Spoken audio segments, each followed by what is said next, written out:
Hi everyone, my name is Michelle, and I chose to go over Dena Davis and her ideas on disability, specifically with deafness. So here is the final review question that I will be going over.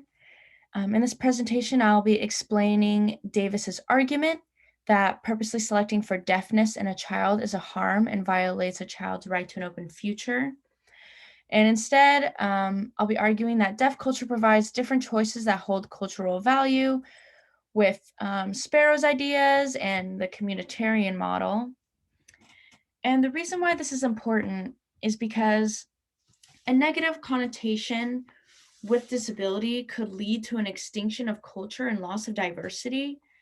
So it is important to fight for the rights of disability culture, and specifically in this case, deaf culture, so that we don't lose a culture and overall lose diversity in our world. Just to quickly explain the idea of a right to an open future before we begin, Feinberg is a philosopher that Davis references in her writing. A right to an open future is a basic human right. Basically, it is when a child is able to be fully autonomous for themselves, which is adulthood. They have the right to have full opportunity to make their own decisions freely for their life. An example of this could be reproduction. It's a example that Davis talks about. A child has a right to not be sterilized so that they can exercise that right in the future. Davis recognizes that, yes, children, because they are immature and incompetent, they are unable to practice their autonomy, but that does not mean that a parent's decision can violate a child's right to an open future. And the reading itself says that this is a right where even though the child itself can't exercise it now, it needs to be protected now so that the child has the ability to exercise it later.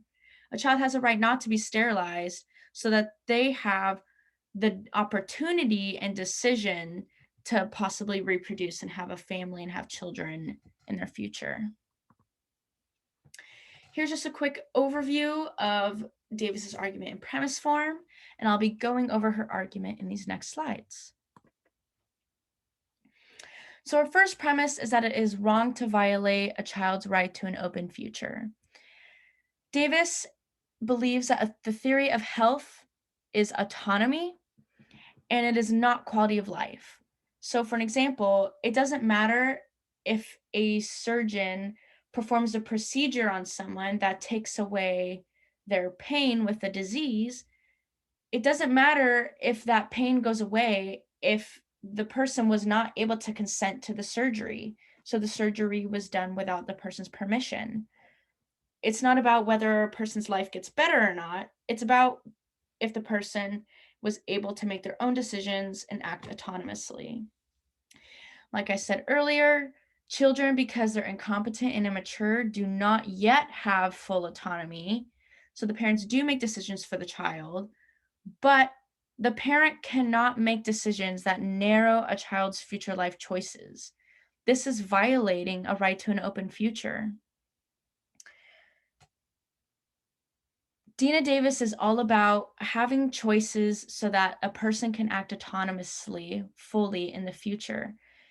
A parent cannot select for something in their child that would narrow their life choices. And we'll get into why deafness in a second does that. Parents can't force their ideas onto their idea of a good life onto a child, because if a child thinks that their parents' idea of a good life is a good life, that itself is going to influence a child's future life choices. And so technically, because the child is choosing something because they think their parents would approve, or that's what their parents say is good, that child is still not acting autonomously. And when parents select for a trait in their child, they're treating their child as a mere means, which is an idea that Kant brings up. And that is just wrong. A parent cannot make a parent cannot force their child to be something that would make the parent themselves happier. That's just treating as treating the child as a mere means for their own happiness, and that is also um, violating autonomy. So Davis argues that when you select for a child to be disabled later in life, or in this case specifically a child to be deaf, that is going to narrow a child's choices later in life, which means it's violating RTOF. And examples of this would be communication problems with hearing people. They wouldn't have as many choices to be able to communicate with hearing people. A child wouldn't be able to make the decision to be a reader or read the newspaper or do anything reading related because studies have shown that deaf people have very bad reading insufficiencies. And it also shows in studies that disabled people have lower salaries. Deaf people in specific have lower salaries. And because that person is deaf, they have fewer job selection.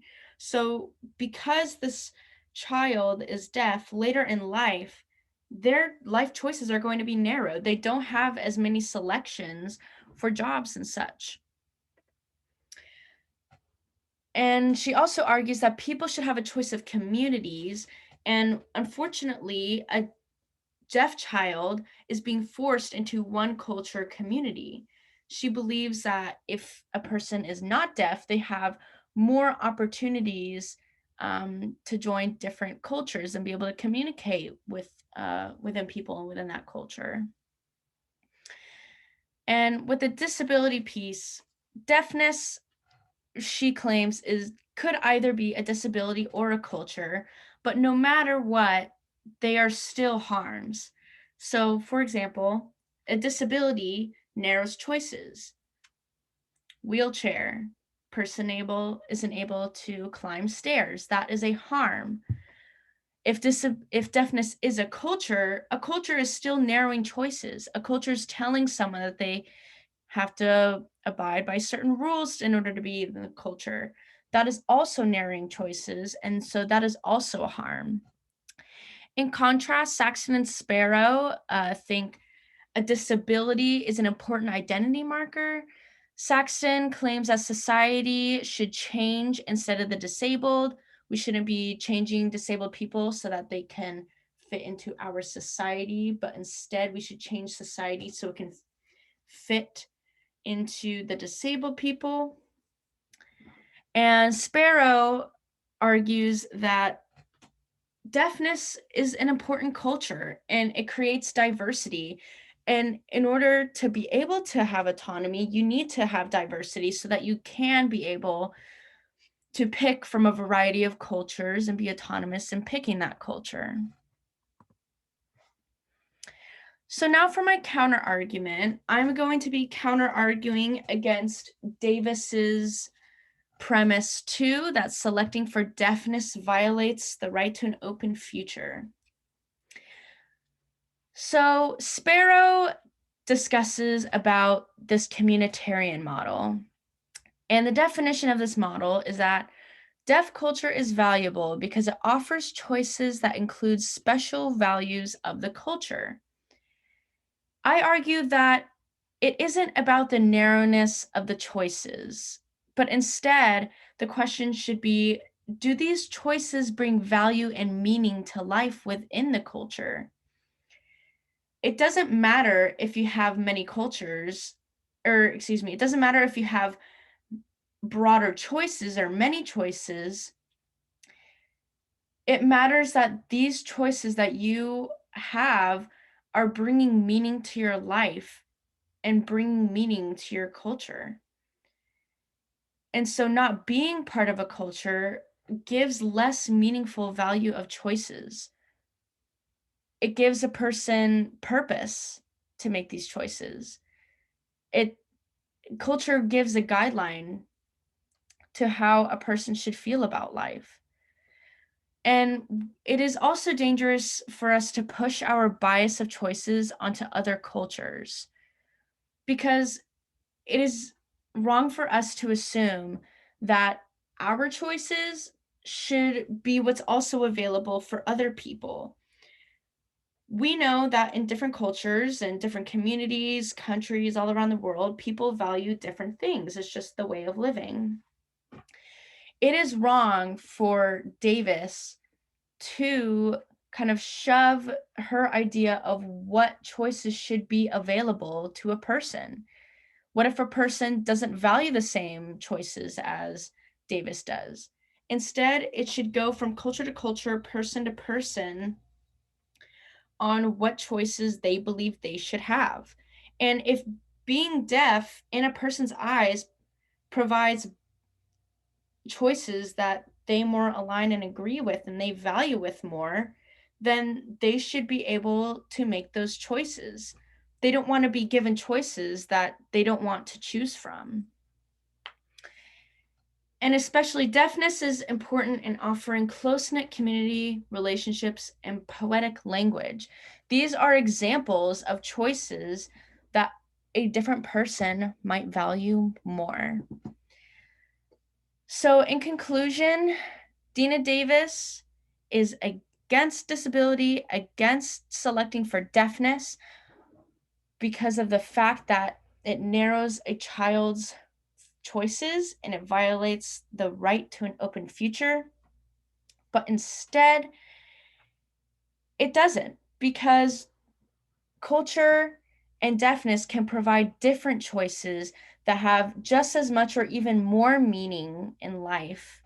And so, therefore, it does not violate the right to an open future.